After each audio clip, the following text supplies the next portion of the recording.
ಹೋರಾಟಗಾರರನ್ನ ಸಂಪರ್ಕಿಸಿ ಇಲ್ಲ ನೀವು ಮಾಡಬಾರ್ದು ಅನ್ನುವಂತ ಒಂದು ಒತ್ತಡವನ್ನ ಪೊಲೀಸರು ಹಾಕುವಂತ ಕೆಲಸವನ್ನ ಮಾಡ್ತಾ ಇದ್ದಾರೆ. ಪೊಲೀಸರಿಗೆ ಗೊತ್ತಿರಬೇಕು, ಇಲ್ಲಿವರೆಗೆ ಕರ್ನಾಟಕ ಹೈಕೋರ್ಟ್ನಲ್ಲಿ 4-5 ರಿಟ್ ಪಿಟಿಷನ್ಗಳನ್ನ ಅವರ ಕಡೆಯಿಂದ ಹಾಕಿದ್ರು.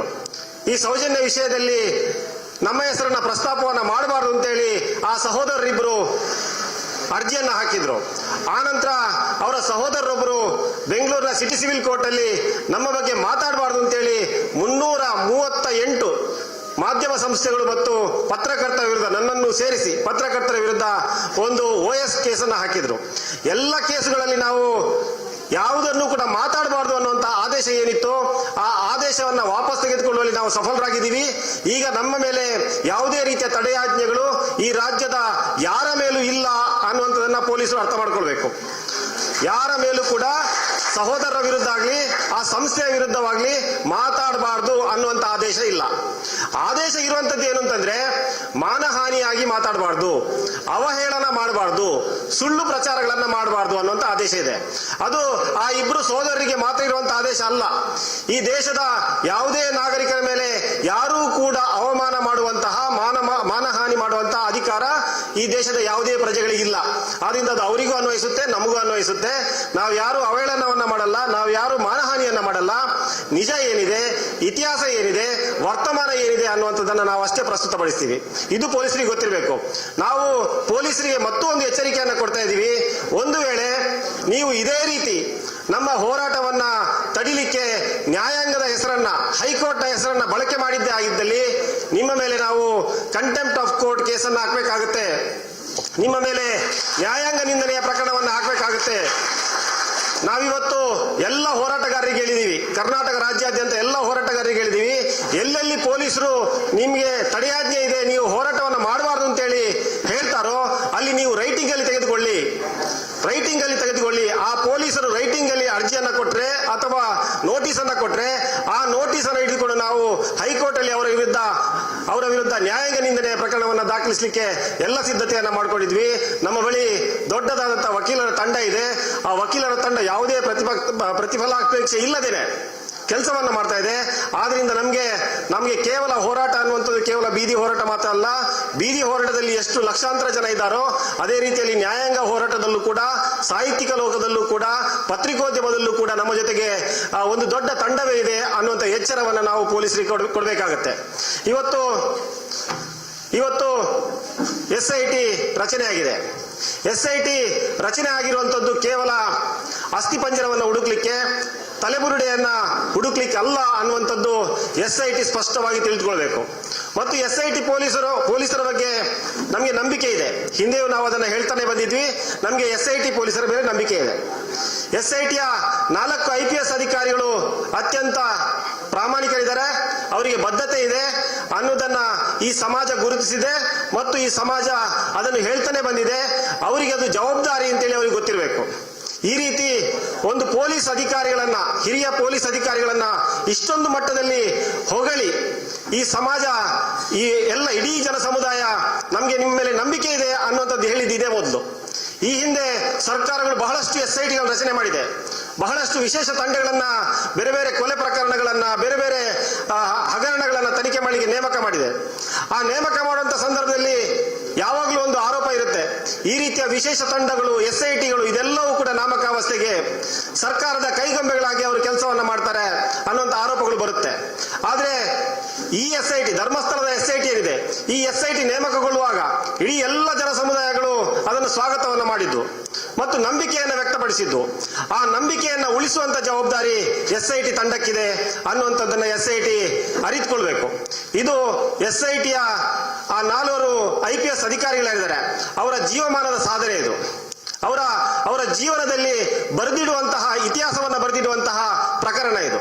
ಆದ್ರಿಂದ ಇದನ್ನ ನಾವು ಮಾತ್ರ ಅಲ್ಲ, ನಮ್ಮ ಮುಂದಿನ ಪೀಳಿಗೆ ಕೂಡ ಇವತ್ತಿನ SITಯ ತನಿಖೆಯನ್ನ ಗಮನಿಸ್ತದೆ. ನಮ್ಮ ಮುಂದಿನ ಪೀಳಿಗೆ ಕೂಡ SITಯ ತನಿಖಾ ವರದಿಗಳನ್ನ ಓದುತ್ತೆ ಅನ್ನುವಂತಹ ಪ್ರಜ್ಞೆಯನ್ನ ಇಟ್ಟುಕೊಂಡು ಪೊಲೀಸರು ಕೆಲಸವನ್ನ ಮಾಡಬೇಕು, SIT ಪೊಲೀಸರು ಕೆಲಸವನ್ನ ಮಾಡಬೇಕು ಅಂತೇಳಿ ನಾನು ಅವರಿಗೆ ಮನವರಿಕೆ ಮಾಡಲಿಕ್ಕೆ ಇಷ್ಟಪಡ್ತೀನಿ. ಇವತ್ತು SIT ಪೊಲೀಸರಿಗೆ ದೂರುಗಳ ಸರಮಾಲೆ ಇದೆ. ನಮ್ಮ BM ಭಟ್ರು, ವಕೀಲರು BM ಭಟ್ರು ಸುಮಾರು 60ಕ್ಕಿಂತಲೂ ಹೆಚ್ಚು ಪುಟಗಳ ದಾಖಲೆಗಳ ಜೊತೆಗೆ ದೂರನ್ನ ಸಲ್ಲಿಸಿದ್ದಾರೆ. ಆ ದೂರಲ್ಲಿ ಸ್ಪಷ್ಟವಾಗಿ ಯಾರ್ಯಾರ ಹೆಸರುಗಳಿರಬೇಕು ಅವರೆಲ್ಲರ ಹೆಸರುಗಳನ್ನು ನಮೂದು ಮಾಡಿದ್ದಾರೆ. ಆ ದೂರನ್ನು ನಾನು ಪೂರ್ತಿಯಾಗಿ ಓದಿದ್ದೀನಿ. ಸುಮಾರು 5-6 ಪುಟಕ್ಕಿಂತ ಹೆಚ್ಚಿನ ದೂರ ಇದೆ. ಆ ನಂತರ 10 ಪುಟಗಳ ದಾಖಲೆಗಳಿದೆ. ಎಲ್ಲ ದಾಖಲೆಗಳು ರಾಜ್ಯ ಸರ್ಕಾರಕ್ಕೆ ಸಂಬಂಧಪಟ್ಟಂತಹ ದಾಖಲೆಗಳೇ ಆಗಿದೆ, ಪೊಲೀಸ್ ಇಲಾಖೆಗೆ ಸಂಬಂಧಪಟ್ಟಂತಹ ದಾಖಲೆಗಳೇ ಆಗಿದೆ, ಗ್ರಾಮ ಪಂಚಾಯತಿಗೆ ಸಂಬಂಧಪಟ್ಟಂತಹ ದಾಖಲೆಗಳೇ ಆಗಿದೆ, ಎಲ್ಲವೂ ಕೂಡ ವಿಧಾನಸಭೆಯ ದಾಖಲೆಗಳೇ ಆಗಿದೆ. ಇಂತಹ ರಾಜ್ಯ ಸರ್ಕಾರದ ದಾಖಲೆಗಳನ್ನೇ ತೆಗೆದುಕೊಂಡು ಇವತ್ತು BM ಭಟ್ರು ಸುಮಾರು 60ಕ್ಕೂ ಹೆಚ್ಚು ಪುಟಗಳ ಒಂದು ದೂರನ್ನು ಕೊಟ್ಟಿದ್ದಾರೆ. ಅದರ ಜೊತೆಗೆ ವಿಡಿಯೋ ದಾಖಲೆಗಳನ್ನು ಕೂಡ ಅವರು ಕೊಟ್ಟಿದ್ದಾರೆ. ಈ ಎಲ್ಲ ದಾಖಲೆಗಳನ್ನು ಇಟ್ಟುಕೊಂಡು ನಾವು ನಿರೀಕ್ಷೆ ಮಾಡಿದ್ವಿ SIT ಅವರು ಈ ದಾಖಲೆಗಳ ಆಧಾರದಲ್ಲಿ ಆರೋಪಿಗಳಿಗೆ ನೋಟಿಸ್ ಅನ್ನ ಕೊಡ್ತಾರೆ ಅಂತ ನಿರೀಕ್ಷೆ ಮಾಡಿದ್ವಿ. ಆದರೆ ಇಲ್ಲಿವರೆಗೂ ಕೂಡ ಆ ಪ್ರಭಾವಿ 2 ಆರೋಪಿಗಳಿಗೆ ಪೊಲೀಸರು ನೋಟಿಸ್ ಅನ್ನ ಕೊಟ್ಟಿಲ್ಲ. ಇದು ನಮಗೆ ಆತಂಕ ತರ್ತಾ ಇರುವಂತದ್ದು. ನಾವು ಯಾಕೆ ನಿಮ್ಮ ಮೇಲೆ ನಂಬಿಕೆ ಇದೆ ಅಂತ ಅದನ್ನು ಉಳಿಸ್ಕೊಳ್ಳಿ ಅಂತ ಯಾಕೆ ಹೇಳ್ತಾ ಇದೀವಿ ಅಂತಂದ್ರೆ, ಇಲ್ಲಿವರೆಗೂ ಕೂಡ ನೀವು ಆರೋಪಿಗಳಿಗೆ ನೋಟಿಸ್ ಅನ್ನ ಕೊಟ್ಟಿಲ್ಲ ಅನ್ನುವಂಥದ್ದು ನಮ್ಮ ಆತಂಕಕ್ಕೆ ಕಾರಣ ಆಗಿರುವಂಥದ್ದು. ಒಂದು ಪ್ರಕರಣ ಆದಂತ ಸಂದರ್ಭದಲ್ಲಿ ತಕ್ಷಣವೇ ಆರೋಪಿಗಳು ಯಾರಿದ್ದಾರೆ ಅವರಿಗೆ ನೋಟಿಸ್ ಕೊಡುವಂಥದ್ದು ವಾಡಿಕೆ, ಅದೊಂದು ಕ್ರಮ. ಪೊಲೀಸರು ಯಾಕೆ ಫಸ್ಟ್ ಆರೋಪಿಗಳಿಗೆ ನೋಟಿಸ್ ಕೊಟ್ಟು ಆನಂತರ ಅವನ್ನ ಖುಲಾಸೆ ಆದ್ರೂ ಮಾಡಲಿ, B ರಿಪೋರ್ಟ್ ಆದ್ರೂ ಹಾಕ್ಲಿ, C ರಿಪೋರ್ಟ್ ಆದ್ರೂ ಹಾಕ್ಲಿ, ಮೊದಲು ಅವರಿಗೆ ಯಾಕೆ ನೋಟಿಸ್ ಕೊಡಬೇಕು ಅಂತಂದ್ರೆ ಅವರು ಸಾಕ್ಷ್ಯಗಳನ್ನು ನಾಶಪಡಿಸುವಂತ ಸಾಧ್ಯತೆ ಇದೆ ಅನ್ನೋ ಕಾರಣಕ್ಕಾಗಿ ಅವರಿಗೆ ನೋಟಿಸ್ ಕೊಡಬೇಕು. ಆದ್ರೆ ಇಲ್ಲಿವರೆಗೂ ಕೂಡ ಆರೋಪಿಗಳಿಗೆ ನೋಟಿಸ್ ಕೊಟ್ಟಿಲ್ಲ. ಚಿನ್ನಯ್ಯ ಅವತ್ತು ತಲೆಬುರುಡೆಯ ಜೊತೆಗೆ SIT ಕಚೇರಿಗೆ ಆಗಮಿಸ್ತಾರೆ ಅನ್ನುವಂತಹ ಒಂದು ಪ್ರೆಸ್ ನೋಟ್ ಏನಿದೆ, ಅದನ್ನ ವಕೀಲರು ಪ್ರೆಸ್ ನೋಟ್ ಅನ್ನ ಕಳುಹಿಸಿದ ತಕ್ಷಣವೇ ಕೆಲವೊಂದು ಭಾಗಗಳ ಮಣ್ಣನ್ನೇ ಬದಲು ಮಾಡುವಂತ ಕೆಲಸವನ್ನ ಮಾಡಿದ್ರು. ರಾತ್ರೋರಾತ್ರಿ ಮಣ್ಣನ್ನ ತೆಗೆದುಕೊಂಡು ಹೋಗ್ಲಾಯ್ತು ಮತ್ತು ಆ ಜಾಗಕ್ಕೆ ಹೊಸದಾಗಿ ಮಣ್ಣನ್ನ ಸುರಿಯಲಾಯಿತು. ಅಂದ್ರೆ ಚಿನ್ನಯ್ಯ ತಲೆಬುರುಡೆಯನ್ನು ತರ್ತಾನೆ ಅಂತ ವಕೀಲರು ಪ್ರೆಸ್ ನೋಟ್ ಅನ್ನ ಕೊಟ್ಟ ತಕ್ಷಣನೇ ಆ ಮಣ್ಣನ್ನೇ ಎತ್ಕೊಂಡು ಹೋಗುವಂತ ಕೆಲಸವನ್ನ, ಆ ಜಾಗದ ಮಣ್ಣು ಬದಲಾವಣೆ ಮಾಡುವಂತ ಕೆಲಸವನ್ನ ಮಾಡಿದ್ರು. ಈ ರೀತಿ ಸಾಕ್ಷ್ಯವನ್ನ ನಾಶ ಮಾಡಿರುವಂತದ್ದು SIT ಗಮನದಲ್ಲಿದೆ. ಇದೆಲ್ಲವೂ ಗೊತ್ತಿದ್ದೆ ರಾತ್ರೋರಾತ್ರಿ SIT ಮುಖ್ಯಸ್ಥರಾದಂತಹ ಮೊಹಂತಿ ಅವರು ರಾತ್ರೋರಾತ್ರಿ ಆದೇಶವನ್ನು ಕೊಡ್ತಾರೆ. ನಾಳೆಯಿಂದಲೇ ನಾವು ಅಗಿಲಿಕ್ಕೆ ಶುರು ಮಾಡಬೇಕು ಅಂತ ಹೇಳಿ ರಾತ್ರೋರಾತ್ರಿ SIT ಗೆ ಆದೇಶವನ್ನು ಕೊಟ್ಟಿದ್ರು ಅನ್ನುವಂಥದ್ದು ನಮ್ಮ ಮೂಲಗಳು ನಮಗೆ ಸ್ಪಷ್ಟವಾಗಿ ಹೇಳಿದೆ. ಅಂದ್ರೆ ಅವರು ಎಲ್ಲ ದಾಖಲೆಗಳನ್ನ ಕಲೆಕ್ಟ್ ಮಾಡಿದ ನಂತರ ಅಗಿಲಿಕ್ಕೆ ಸಿದ್ಧತೆಯನ್ನ ಮಾಡ್ತಾ ಇದ್ರು. ಆದ್ರೆ ಅಷ್ಟೊತ್ತಿಗೆ ಕಾದ್ರೆ ಇನ್ನಷ್ಟು ಜಾಗಗಳಿಗೆ ಅವರು ಮಣ್ಣು ತುಂಬುವಂತ ಸಾಧ್ಯತೆ ಇದೆ, ಇನ್ನಷ್ಟು ಜಾಗಗಳ ಮಣ್ಣನ್ನ ಎತ್ತಿಕೊಂಡು ಹೋಗುವಂತ ಸಾಧ್ಯತೆ ಇದೆ, ಆ JCB ಅನ್ನ ಬಳಸುವಂತ ಸಾಧ್ಯತೆ ಇದೆ. ಆ ಕಾರಣಕ್ಕಾಗಿ ರಾತ್ರೋರಾತ್ರಿ ಅಗೆಯುವಂತ ನಿರ್ಧಾರವನ್ನ SIT ಮುಖ್ಯಸ್ಥರು ಮಾಡ್ತಾರೆ. ಅಂದ್ರೆ SIT ಮುಖ್ಯಸ್ಥರಿಗೆ ಗೊತ್ತಿತ್ತು ಏನಂತಂದ್ರೆ ಇವರು ಸಾಕ್ಷ್ಯ ನಾಶಕ್ಕೆ ಯಾವ ಮಟ್ಟಕ್ಕೂ ಇಳಿಯಬಹುದಾದಂತಹ ಪ್ರಭಾವಿಗಳು ಅನ್ನುವಂಥದ್ದು ಅವ್ರಿಗೆ ಗೊತ್ತಿತ್ತು. ಈಗ ನೋಟಿಸ್ ಕೊಡ್ಲಿಕ್ಕೆ ಯಾಕೆ ಮೀನಾಮೇಷವನ್ನು ಎಣಿಸ್ತಾ ಇದ್ದಾರೆ?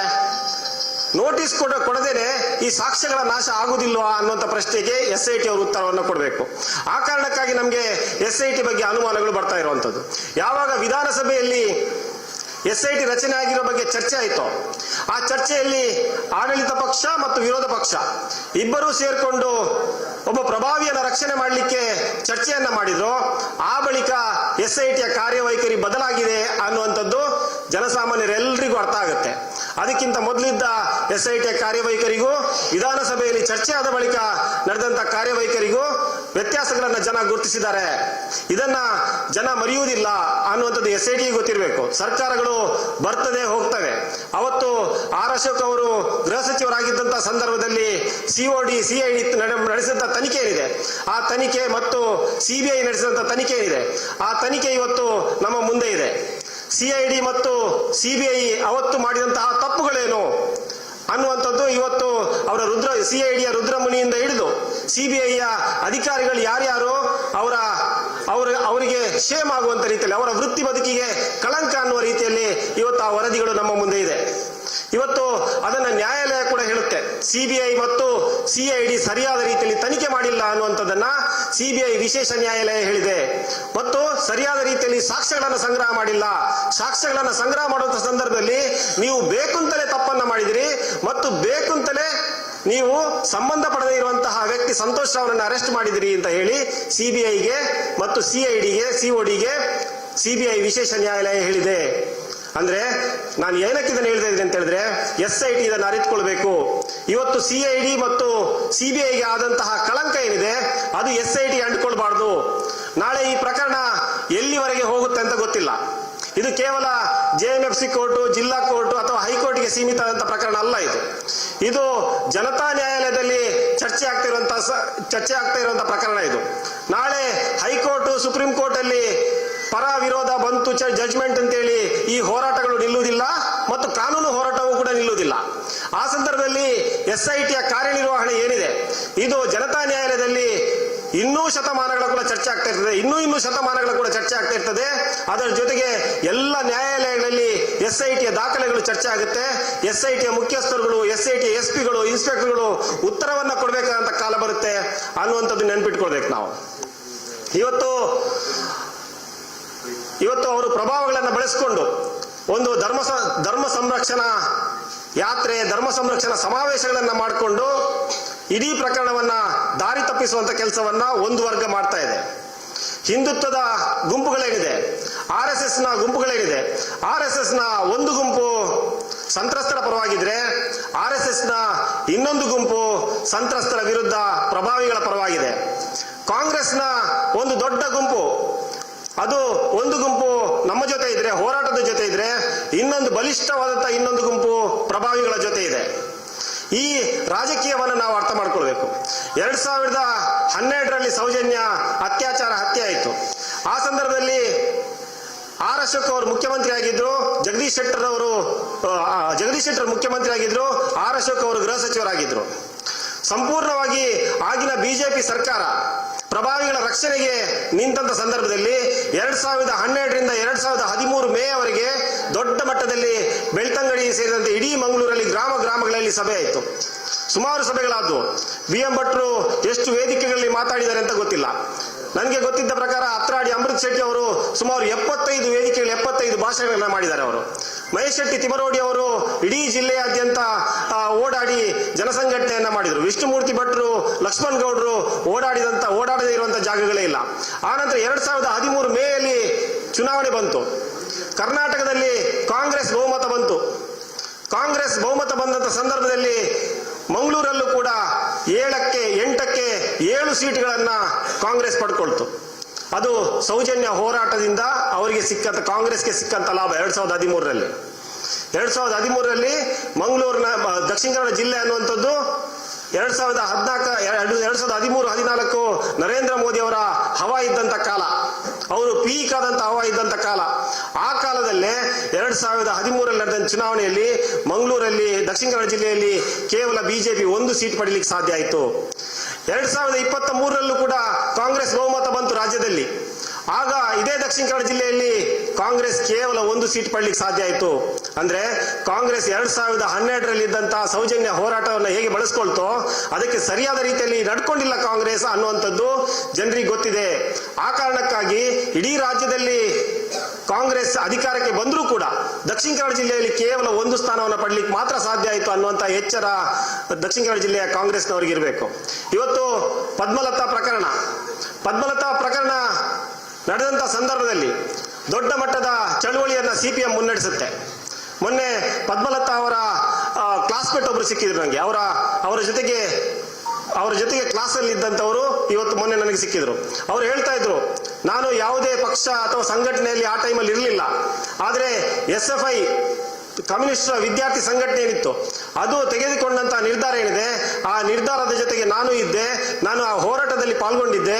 ಅವತ್ತು ನಾವೆಲ್ಲ ಕಾಲೇಜುಗಳನ್ನ ಬಂದ್ ಮಾಡಿ, ಅವತ್ತು ಯಾವೆಲ್ಲ ಪತ್ರಿಕೆಗಳಲ್ಲಿ ಪದ್ಮಲತಾ ಅವರ ಸಾವಿಗೆ ಖಂಡನೆಯ ಸುದ್ದಿಗಳು ಬಂದಿತ್ತು, ಹೋರಾಟದ ಸುದ್ದಿಗಳು ಬಂದಿತ್ತು, ಆ ಪೇಪರ್ನ ಬಂಡಲ್ ಅನ್ನ ಇಟ್ಕೊಂಡೋಗಿ ನಾವು ಪದ್ಮಲತಾ ಅವರು ನಾವು ಕಲಿತಾ ಇದ್ದಂತ SDM ಕಾಲೇಜ್ಗೆ ನುಗ್ಗಿ ಅಲ್ಲಿನ ಪ್ರಿನ್ಸಿಪಾಲ್ರ ಚೇಂಬರ್ ಅಲ್ಲಿ ಗುಡ್ಡೆ ಹಾಕಿದ್ವಿ. ಆ ಎಲ್ಲ ಪೇಪರ್ಗಳನ್ನ ಪ್ರಿನ್ಸಿಪಾಲ್ನ ಟೇಬಲ್ ಏನಿದೆ ಆ ಟೇಬಲ್ ಮೇಲೆ ಹಾಕಿದ್ವಿ, ಎಲ್ಲ ಕಾಲೇಜಿನ ಗಾಜುಗಳನ್ನ ಹೊಡೆದಿದ್ವಿ ಅನ್ನುವಂತ ಮಾತನ್ನ ಹೇಳಿದ್ರು. ಅಂದ್ರೆ ಅಷ್ಟು ದೊಡ್ಡ ಮಟ್ಟದಲ್ಲಿ ಹೋರಾಟ ನಡೆಯಿತು ಆ ಟೈಮಲ್ಲಿ. ವಿಷ್ಣುಮೂರ್ತಿ ಅವರು ಆ ಹೋರಾಟದ ನೇತೃತ್ವವನ್ನು ವಹಿಸಿಕೊಂಡಿದ್ರು. ಆ ಹೋರಾಟ ನಡೀತಿದ್ದ ಸಂದರ್ಭದಲ್ಲೇ ನಾನು ಅದನ್ನ ಮೊನ್ನೆ ಅಷ್ಟೇ ಅದರ ದಾಖಲೆಗಳನ್ನು ತೆಗಿಬೇಕು ಅಂತೇಳಿ ವಿಧಾನಸಭೆಯ ಲೈಬ್ರರಿಯಲ್ಲಿ ಹುಡುಕಿದಾಗ ಆ ವಿಧಾನಸಭೆಯಲ್ಲಿ ಏನ್ ಚರ್ಚೆ ಆಗಿತ್ತು ಅವತ್ತು ಅಂತೇಳಿ ಹುಡುಕಿದೆ. ನಾನು ಅದನ್ನು ಬರೆದಿದ್ದೆ ಕೂಡ, ಕೆಲವರು ಓದಿರ್ಬೋದು ಅದನ್ನ. ಅವತ್ತು ವಸಂತ ಬಂಗೇರ್ ಅವರು ಈ ಪ್ರಸ್ತಾಪವನ್ನು ಎತ್ತಾರೆ. ಯಾಕೆ ಪದ್ಮಲತಾ ಪ್ರಕರಣ ಸಿ ರಿಪೋರ್ಟ್ ಆಯಿತು, ಯಾಕೆ ಪದ್ಮಲತಾ ಪ್ರಕರಣದ ನೈಜವಾದಂತಹ ಆರೋಪಿಗಳನ್ನ ಬಂಧಿಸಿಲ್ಲ ಅನ್ನುವಂಥ ಪ್ರಶ್ನೆಯನ್ನ ಬಿಜೆಪಿಯಲ್ಲಿದ್ದಂತಹ ವಸಂತ್ ಬಂಗೇರ ನೆನ್ಪಿಟ್ಕೊಳ್ಬೇಕಿದ್ದು. ಬಿಜೆಪಿಯಲ್ಲಿದ್ದಂತಹ ವಸಂತ್ ಬಂಗೇರ್ ಅವರು ವಿಧಾನಸಭೆಯಲ್ಲಿ ಪ್ರಶ್ನೆ ಮಾಡ್ತಾರೆ. ಅದಕ್ಕೆ ಆಗಿನ ಕಾನೂನು ಮತ್ತು ಸಂಸದೀಯ ಸಚಿವರಾಗಿದ್ದಂತಹ ಲಕ್ಷ್ಮೀಸಾಗರ್ ಅವರು ಉತ್ತರವನ್ನು ಕೊಡ್ತಾರೆ. ನಾವು ಪದ್ಮಲತಾ ಪ್ರಕರಣವನ್ನು ತನಿಖೆ ಮಾಡಲಿಕ್ಕೆ ಸಿಒಡಿಯಲ್ಲಿ ಜಗನ್ನಾಥ ರೈ ಅನ್ನುವಂಥ ಇನ್ಸ್ಪೆಕ್ಟರ್ ನೇಮಕ ಮಾಡಿದ್ವಿ. ಇದು ವಿಧಾನಸಭೆಯಲ್ಲಿ ಕಾನೂನು ಸಚಿವರು ಕೊಟ್ಟಂತ ಉತ್ತರ. ಜಗನ್ನಾಥ ರೈ ಅನ್ನುವಂಥ ಇನ್ಸ್ಪೆಕ್ಟರ್ ನೇಮಕ ಮಾಡಿದ್ವಿ. ಜಗನ್ನಾಥ ರೈ ಅವರು ದಕ್ಷ ಮತ್ತು ಪ್ರಾಮಾಣಿಕರು. ಅವರು ಈ ಪ್ರಕರಣವನ್ನು ತನಿಖೆ ಮಾಡಿ ಇನ್ನೇನು ಪ್ರಭಾವಿ ಆರೋಪಿಗಳನ್ನ ಬಂಧನವನ್ನ ಮಾಡಲಿಕ್ಕೆ ಸಿದ್ಧತೆಯನ್ನ ಮಾಡಿಕೊಂಡಿದ್ರು. ಇದು ವಿಧಾನಸಭೆಯಲ್ಲಿ ಚರ್ಚೆ ಆಗಿದ್ದು. ಇನ್ನೇನು ಪ್ರಭಾವಿ ಆರೋಪಿಗಳನ್ನ ಬಂಧನ ಮಾಡಲಿಕ್ಕೆ ಸಿದ್ಧತೆಯನ್ನ ಮಾಡಿಕೊಂಡಿದ್ರು.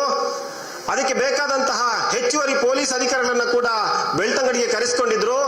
ಅಷ್ಟೊತ್ತಿಗೆ ಪುತ್ತೂರಿನ ಶಾಸಕರಾಗಿದ್ದಂತಹ ವಿನಯ್ ಕುಮಾರ್ ಸೊರಕೆ ಅವರು ಗೃಹ ಇಲಾಖೆಗೆ ಒಂದು ಪತ್ರವನ್ನು ಬರೀತಾರೆ. ನೀವು ಜಗನ್ನಾಥ ರೈ ಅವರನ್ನ ತಕ್ಷಣವೇ ಬೆಳ್ತಂಗಡಿಯಿಂದ ಸಿಒಡಿಯಿಂದ ವರ್ಗಾವಣೆಯನ್ನ ಮಾಡಬೇಕು ಅನ್ನೋಂಥ ಪತ್ರವನ್ನು ಅವರು ಬರೆದ್ರು. ಯಾರು ಬರೆದ್ರು? ವಿನಯ್ ಕುಮಾರ್ ಸೊರಕೆ ಅವರು ಆಗ ಬರೆದ್ರು. ವಿನಯ್ ಕುಮಾರ್ ಸೊರಕೆ ಅವರ ಪತ್ರವನ್ನ ಆಧರಿಸಿ ತಕ್ಷಣವೇ ಜಗನ್ನಾಥ ರೈ ಅವರನ್ನ ಬೆಂಗಳೂರಿಗೆ ಸಿಐಡಿ ಅಧಿಕಾರಿಗಳು ಕರೆಸ್ಕೊಳ್ತಾರೆ.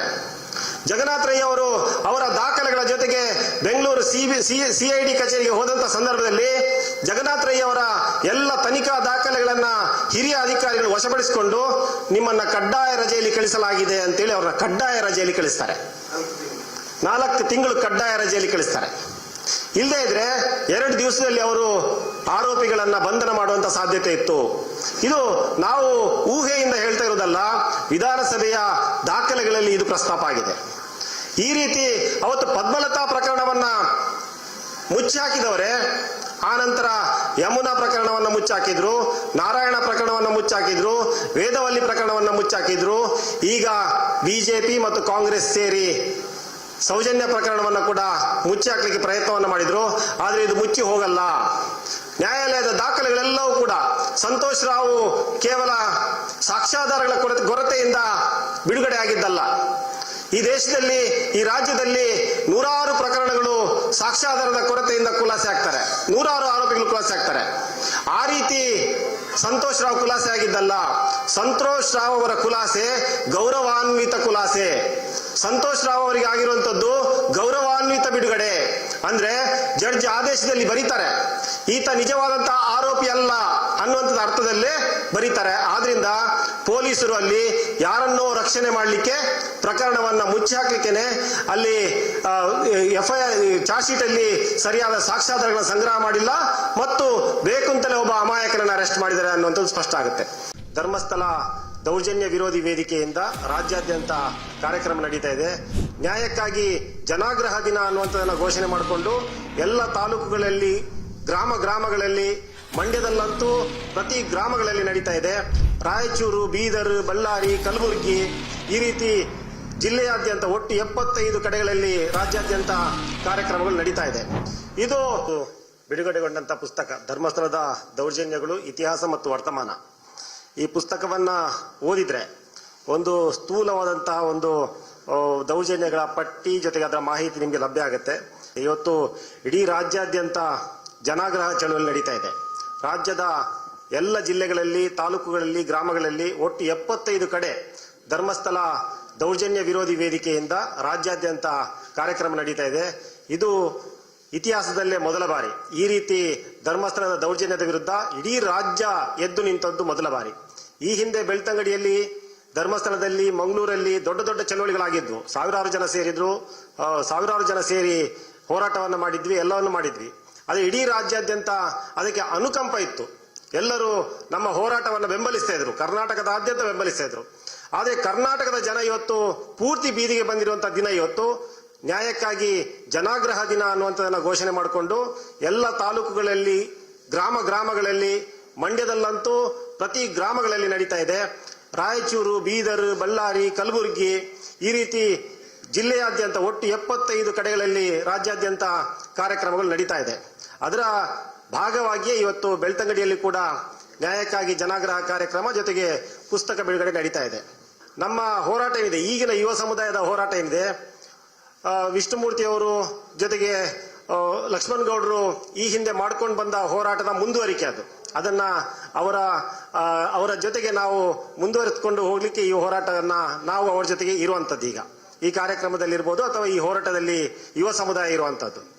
ಮುಖ್ಯವಾಗಿ ಇವತ್ತು ಪೊಲೀಸ್ ಇಲಾಖೆ ಇವತ್ತಿನ ಜನಾಗ್ರಹ ಕಾರ್ಯಕ್ರಮಕ್ಕೆ ಕರ್ನಾಟಕದ ಪೊಲೀಸ್ ಇಲಾಖೆ ಬಹಳಷ್ಟು ಕಡೆ ತೊಂದರೆಗಳನ್ನ ಮಾಡ್ತಾ ಇದೆ ಅನ್ನುವಂತ ಮಾಹಿತಿ ನಮಗೆ ಇವತ್ತು ಬೆಳಿಗ್ಗಿನಿಂದ ಹೋರಾಟಗಾರರು ಕೊಡ್ತಾ ಇದ್ದಾರೆ. ಬೇರೆ ಬೇರೆ ಜಿಲ್ಲೆಗಳ ಹೋರಾಟಗಾರರು ಕರೆಯನ್ನ ಮಾಡಿ ರಾಯಚೂರಲ್ಲಿ, ಸಿಂಧನೂರಲ್ಲಿ, ಬೀದರಲ್ಲಿ, ಬಳ್ಳಾರಿಯಲ್ಲಿ ಪೊಲೀಸರು ತಡೆಯನ್ನ ಮಾಡ್ತಾ ಇದ್ದಾರೆ. ಹೈಕೋರ್ಟ್ ಅಲ್ಲಿ ಆದೇಶ ಇದೆ, ಈ ನ್ಯಾಯಾಗ್ರಹ ಸಮಾವೇಶವನ್ನು ಮಾಡುವಂತಿಲ್ಲ, ನೀವು ಯಾವುದೇ ರೀತಿಯಲ್ಲೂ ಕೂಡ ಸೌಜನ್ಯ ಪ್ರಕರಣವನ್ನ ಮಾತಾಡಬಾರ್ದು ಅನ್ನುವಂತ ಹೈಕೋರ್ಟ್ ಆದೇಶ ಇದೆ ಅನ್ನುವಂತ ರೀತಿಯಲ್ಲಿ ಪೊಲೀಸರು ರಾಜ್ಯಾದ್ಯಂತ ದಾರಿ ತಪ್ಪಿಸುವಂತ ಕೆಲಸವನ್ನ ಬೇರೆ ಬೇರೆ ಠಾಣೆಗಳಲ್ಲಿ ಮಾಡ್ತಾ ಇದ್ದಾರೆ. ನಾವು ನಿನ್ನೆಯ ಒಂದು ಎಚ್ಚರಿಕೆಯ ಪತ್ರವನ್ನ ಪೊಲೀಸರಿಗೆ ಕೊಟ್ಟಿದ್ವಿ, ಪೋಸ್ಟರ್ ಮೂಲಕ ಹಂಚಿದ್ವಿ. ನಾವು ಪೊಲೀಸರೇ ಗಮನಿಸಿ, ಯಾವುದೇ ತಡೆಯಾಜ್ಞೆ ಸೌಜನ್ಯ ಪ್ರಕರಣದಲ್ಲಾಗ್ಲಿ, ಧರ್ಮಸ್ಥಳ ದೌರ್ಜನ್ಯ ವಿರೋಧಿ ವೇದಿಕೆಗಾಗ್ಲಿ ಯಾವುದೇ ನ್ಯಾಯಾಲಯದಿಂದ ತಡೆಯಾಜ್ಞೆ ಇಲ್ಲ ಅನ್ನುವಂತಹ ಪೋಸ್ಟರ್ ಅನ್ನ ರಾಜ್ಯಾದ್ಯಂತ ಹಂಚಿದ್ವಿ ನಾವು. ಆದ್ರೂ ಕೂಡ ಇವತ್ತು ಬೆಳಿಗ್ಗೆ ಮತ್ತೆ ನಮ್ಮ ಹೋರಾಟಗಾರರನ್ನ ಸಂಪರ್ಕಿಸಿ ಇಲ್ಲ ನೀವು ಮಾಡಬಾರ್ದು ಅನ್ನುವಂತ ಒಂದು ಒತ್ತಡವನ್ನ ಪೊಲೀಸರು ಹಾಕುವಂತ ಕೆಲಸವನ್ನ ಮಾಡ್ತಾ ಇದ್ದಾರೆ. ಪೊಲೀಸರಿಗೆ ಗೊತ್ತಿರಬೇಕು, ಇಲ್ಲಿವರೆಗೆ ಕರ್ನಾಟಕ ಹೈಕೋರ್ಟ್ ನಲ್ಲಿ 4-5 ರಿಟ್ ಪಿಟಿಷನ್ಗಳನ್ನ ಅವರ ಕಡೆಯಿಂದ ಹಾಕಿದ್ರು. ಈ ಸೌಜನ್ಯ ವಿಷಯದಲ್ಲಿ ನಮ್ಮ ಹೆಸರನ್ನ ಪ್ರಸ್ತಾಪವನ್ನ ಮಾಡಬಾರ್ದು ಅಂತೇಳಿ ಆ ಸಹೋದರರಿಬ್ಬರು ಅರ್ಜಿಯನ್ನ ಹಾಕಿದ್ರು. ಆನಂತರ ಅವರ ಸಹೋದರರೊಬ್ಬರು ಬೆಂಗಳೂರಿನ ಸಿಟಿ ಸಿವಿಲ್ ಕೋರ್ಟ್ ಅಲ್ಲಿ ನಮ್ಮ ಬಗ್ಗೆ ಮಾತಾಡಬಾರ್ದು ಅಂತೇಳಿ 338 ಮಾಧ್ಯಮ ಸಂಸ್ಥೆಗಳು ಮತ್ತು ಪತ್ರಕರ್ತರ ವಿರುದ್ಧ, ನನ್ನನ್ನು ಸೇರಿಸಿ ಪತ್ರಕರ್ತರ ವಿರುದ್ಧ ಒಂದು OS ಕೇಸನ್ನ ಹಾಕಿದ್ರು. ಎಲ್ಲ ಕೇಸುಗಳಲ್ಲಿ ನಾವು ಯಾವುದನ್ನು ಕೂಡ ಮಾತಾಡಬಾರ್ದು ಅನ್ನುವಂತ ಆದೇಶ ಏನಿತ್ತು ಆ ಆದೇಶವನ್ನ ವಾಪಸ್ ತೆಗೆದುಕೊಳ್ಳುವಲ್ಲಿ ನಾವು ಸಫಲರಾಗಿದ್ದೀವಿ. ಈಗ ನಮ್ಮ ಮೇಲೆ ಯಾವುದೇ ರೀತಿಯ ತಡೆಯಾಜ್ಞೆಗಳು ಈ ರಾಜ್ಯದ ಯಾರ ಮೇಲೂ ಇಲ್ಲ ಅನ್ನುವಂಥದ್ದನ್ನ ಪೊಲೀಸರು ಅರ್ಥ ಮಾಡ್ಕೊಳ್ಬೇಕು. ಯಾರ ಮೇಲೂ ಕೂಡ ಸಹೋದರರ ವಿರುದ್ಧ ಆಗ್ಲಿ ಆ ಸಂಸ್ಥೆಯ ವಿರುದ್ಧವಾಗ್ಲಿ ಮಾತಾಡಬಾರ್ದು ಅನ್ನುವಂತ ಆದೇಶ ಇಲ್ಲ. ಆದೇಶ ಇರುವಂತದ್ದು ಏನು ಅಂತಂದ್ರೆ ಮಾನಹಾನಿಯಾಗಿ ಮಾತಾಡಬಾರ್ದು, ಅವಹೇಳನ ಮಾಡಬಾರ್ದು, ಸುಳ್ಳು ಪ್ರಚಾರಗಳನ್ನ ಮಾಡಬಾರ್ದು ಅನ್ನುವಂತ ಆದೇಶ ಇದೆ.